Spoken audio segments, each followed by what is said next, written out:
жатақхана мәселесі әлі үлкен бір мәселе. 2022 жылдан бастап бірден біздің министрлік осы мәселені қолға алды.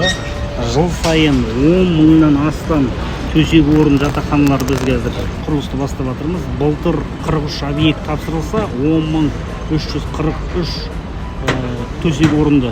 Биыл 27 объект тапсырылатын болады жылдың соңына дейін. Мінекейіңіз үлкен 2700 төсек орынды Евразия ұлттық университетіне жатақхана тапсырылып жатыр.